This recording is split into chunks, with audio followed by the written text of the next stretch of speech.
Pemirsa, Anda kembali di kabar khusus TV One bersama saya Ana Tealita. Dan pemirsa, saat ini persidangan kasus obstructions of justice atau perintangan penyidikan terkait dengan perkara pembunuhan berencana terhadap Brigadir J kembali dilaksanakan di Pengadilan Negeri Jakarta Selatan, di mana dengan terdakwa ada dua, yaitu Hendra Kurniawan dan juga Agus Nurpatria, yang tadi sudah dimulai pada pukul 9.30 waktu Indonesia Barat.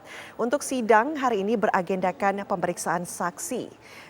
Kedua terdakwa Hendra dan juga Agus disatukan dalam ruangan yang sama untuk mendengarkan keterangan saksi yang dipanggil oleh jaksa penuntut umum. Di mana untuk hari ini ada 10 saksi yang dihadirkan.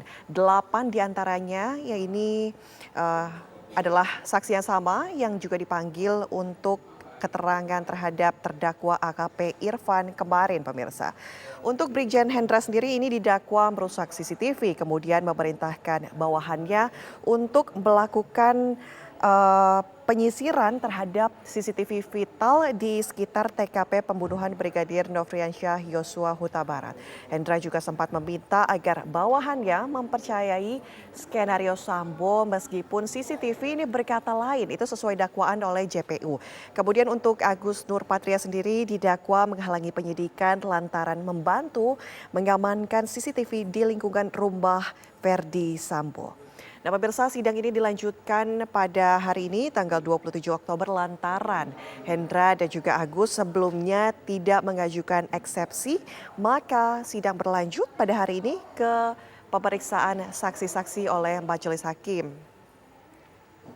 Kalau kita lihat pemirsa, ada 10 saksi yang dihadirkan, di mana ke-10-nya adalah Abdul Zafar yang merupakan security dari Duren 3, kemudian Marjuki juga merupakan security Duren 3, kemudian Afung ini yang merupakan pemilik usaha CCTV, kemudian Supriyadi buruh harian lepas, kemudian ada anggota Polri, ada 5 anggota Polri yaitu Aditya Cahya, Tomser Kristianata, kemudian Emunafri Bahtiar, Acai ataupun Ari Cahya Nugraha, ini anggota Polri yang juga tim CCTV sebelumnya. Kemudian ada Sendo Soekarto yang merupakan Ketua RT Kompleks Polri yaitu Rumah Ferry Sambo, dan juga Arianto PHL Div Propam Polri. Kalau kita lihat pemirsa sama-sama ini persidangan masih dilakukan, di mana tadi majelis hakim mengatakan bahwa untuk awak media tidak menyiarkan secara langsung, artinya tidak diperkenankan untuk live streaming ataupun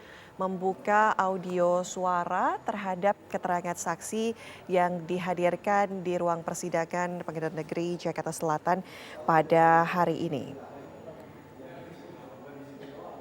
Ada 7 terdakwa lain pemirsa selain Hendra Kurniawan dan juga Agus Nurpatria dalam kasus perintangan penyidikan terkait perkara pembunuhan terhadap Brigadir J, yaitu Verdi Sambo, kemudian Arif Rahman, Baikuni Wibowo, Cak Putranto, dan juga Irfan Widianto. Di mana 7 terdakwa dalam kasus ini dijerat pasal 49 Jungto pasal 33 Undang-Undang Nomor 19 Tahun 2016 tentang perubahan atas Undang-Undang Nomor 11 Tahun 2008 tentang informasi dan juga transaksi elektronik. Artinya ini juga masuk ke pasal ITE pasal 55 ayat 1 ke 1 KUHP.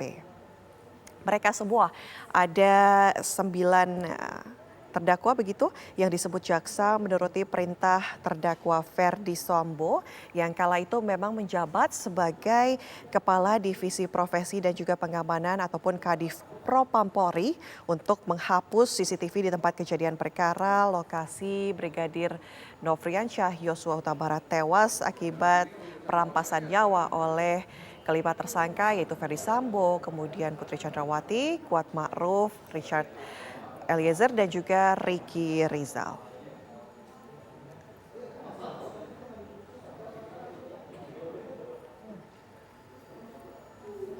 Dan pemirsa, saat ini kita akan melanjutkan perbincangan ataupun dialog kita dengan Pak Jamin Ginting. Selamat siang Pak Jamin. Selamat siang, Pak Mbak. Jamin, kita sudah bertemu kemarin di persidangan AKP Irfan. Kita kembali bertemu dalam sidang untuk Hendra Kurniawan dan juga Agus Nurpatria. Kemudian mungkin pertanyaannya begini, berkaca kepada AKP Irfan kemarin, saksi dipanggil juga tidak bisa disiarkan secara langsung begitu. Ini hal yang sama, melihat ini seperti apa? Apakah kemudian semua pada saat pemanggilan saksi, khususnya dalam kasus obstruction of justice ini akan tidak mengeluarkan suara begitu, hanya dapat melihat visual saja. Apakah ini hal yang terbaik? Ya, jadi begini. Jadi ada kesepakatan Ketua PN Jakarta Selatan, tentang saya, ya, untuk dengan memberikan kepahaman kepada Ikatan Wartawan Indonesia, ya, untuk tidak menyiarkan secara audio terkait dengan keterangan saksi, ya. Saya kira saksi ini tentu berpengaruh terhadap saksi lain dalam rangka itu. Jadi begini, Mbak, seperti saya sampaikan, kalau saksi hari ini menyampaikan suatu keterangannya, maka saksi yang lain tersebut harus keluar dalam ruang sidang, begitu ya. Jadi contohnya ada saksi 5 diperiksa tidak secara bersamaan, 3 dulu baru 2 lagi disuruh keluar. Kenapa disuruh keluar? Karena nanti dia terpengaruh terhadap keterangan di dalam begitu. Nah, kalau sampai audionya dibuka, maka nggak ada artinya lagi dia di luar, karena dia juga bisa mendengarkan pembicaraan yang di dalam begitu. Jadi ini semata-mata dalam rangka memberikan objektivitas supaya yang pada hari itu memberikan keterangan tidak terpengaruh terhadap saksi yang sedang memberikan keterangan. Sedangkan untuk saksi yang besok atau berikutnya lagi, saya kira rekamannya kan bisa aja direkam oleh wartawan yang ada di dalam atau penasihat hukumnya atau jaksa, bisa saja diberikan, kan. Jadi bukan diperuntukkan buat saksi yang akan datang, tetapi untuk saksi yang akan memberikan keterangan pada saat itu juga, supaya saksi yang diperiksa secara berbeda tidak terpengaruh terhadap keterangan saksi yang sudah atau yang sedang diperiksa pada saat itu. Itu tujuannya begitu, saya kira, Pak. Apa ini efektif? Mengingat bahwa apakah kemudian mungkin pertanyaan begini, apakah kemudian saksi akan ditempatkan di tempat aman begitu sehingga kedap suara tidak dapat mendengar persidangan yang ada? Apakah ini efektif begitu? Dia ini tidak ditempatkan dalam ruangan khusus atau ruangan apa, enggak. Dia hanya tidak boleh mendengarkan keterangan saksi yang sedang memberikan keterangan di dalam persidangan karena para pihak sepakat untuk tidak didengarkan secara bersamaan, begitu. Jadi contoh ada 5 orang saksi, 3 saksi diminta keterangan secara bersamaan, ya, ada pada saat itu. 2-nya lagi para pihak nggak sepakat karena kalau bersama-sama nanti dia bisa terpengaruh. Yang satu bilang iya, yang ini juga bilang iya. Kenapa? Karena terpengaruh, yang bisa karena emosional atau relasi kekuasaan dan segala macam, ya. Dan jadi dia di luar setelah nanti memberikan keterangan baru dia masuk. Di luarnya itu bukan dalam ruangan kedap suara apa, enggak, hanya di luar saja. Nah, jadi hakim ini nggak mau nanti dia memberikan orang yang memberikan keterangan itu saling mempengaruhi begitu. Pada saat itu, ya, pada sidang itu. Nah, itu tujuannya seperti itu.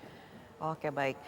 Pak Jamin, mungkin kita kalau melihat ada 10 orang saksi yang dihadirkan pada sidang mendengar keterangan saksi hari ini, 8 diantaranya ini sama dengan yang kemarin dipanggil dengan persidangan AKP Irfan begitu ya. Kalau kita melihat apakah ini mungkin bisa dikoreksi, apakah ini merupakan saksi pemberat yang datang hari ini?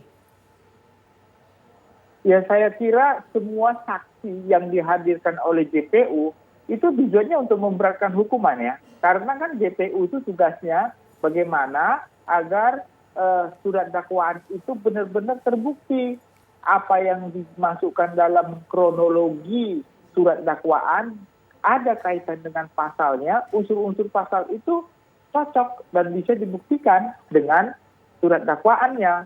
Jadi saksi kalau datangnya dari JPU itu tujuannya untuk memberatkan dan membenarkan keterangan-keterangan yang disampaikan dalam surat dakwaannya, walaupun ya konsep ilmunya, ya, ini kan hanya textbook saja. Kalau textbooknya sama-sama mencari kebenaran material, apakah hakim, apakah jaksa, apakah PH mencari kebenaran material ya, artinya kebenaran yang hakiki yang sebenarnya. Tetapi jaksa tetap berusaha bahwasanya untuk menyatakan bahwasanya apa yang didakwakannya ada benar dan dihukum seberat-beratnya. Itu tujuannya begitu. Jadi saksi yang dihadirkan tentulah pasti saksi yang memberatkan begitu, Pak. Baik, baik. Pak Jamin, kita akan melihat langsung suasana dan juga lokasi Pengadilan Negeri Jakarta Selatan dengan rekan kami sudah ada Hijul Akbar di sana. Selamat siang Hijul.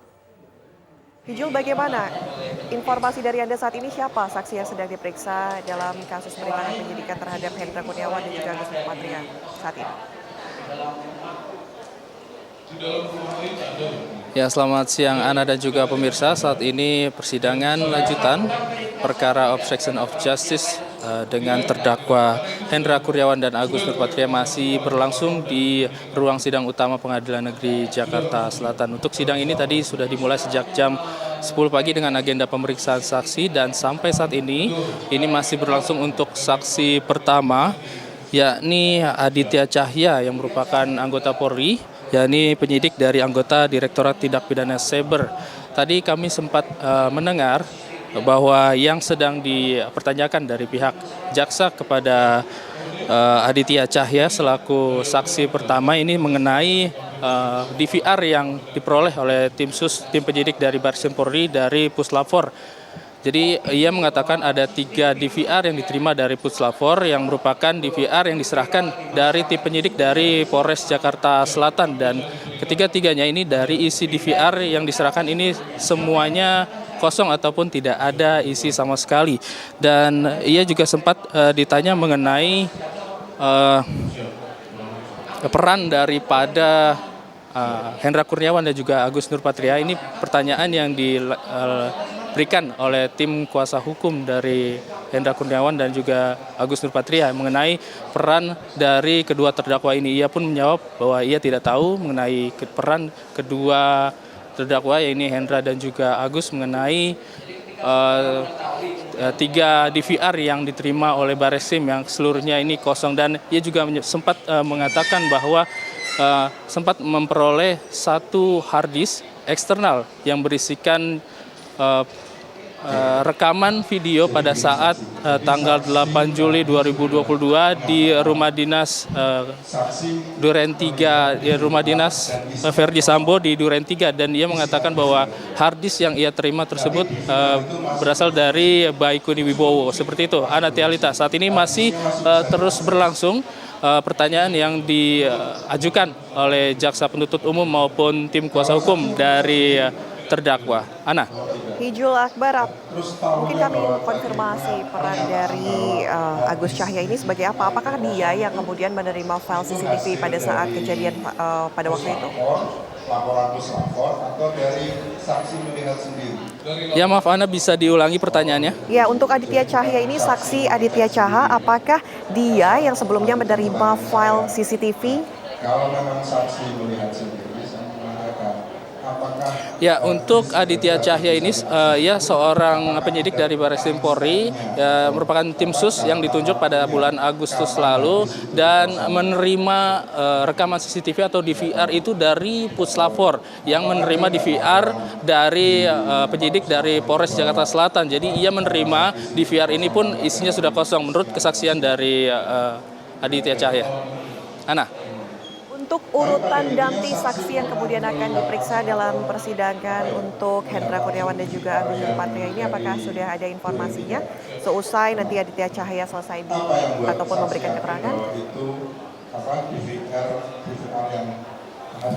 Ya, untuk urutan tadi kami belum mendapatkan informasi apakah mengurut dengan nama-nama yang sudah diserahkan atau sudah disebutkan oleh majelis hakim. Namun sejauh ini memang dari 10 orang saksi yang sebelumnya diminta untuk dihadirkan oleh jaksa penuntut umum, ini hanya 7 orang saksi saja yang hadir di persidangan pada pagi hari ini. Ana. Bagaimana dengan 3 orang lainnya, Hijul? Apakah ada informasi? Tadi Anda katakan 7 orang saja yang hadir ya?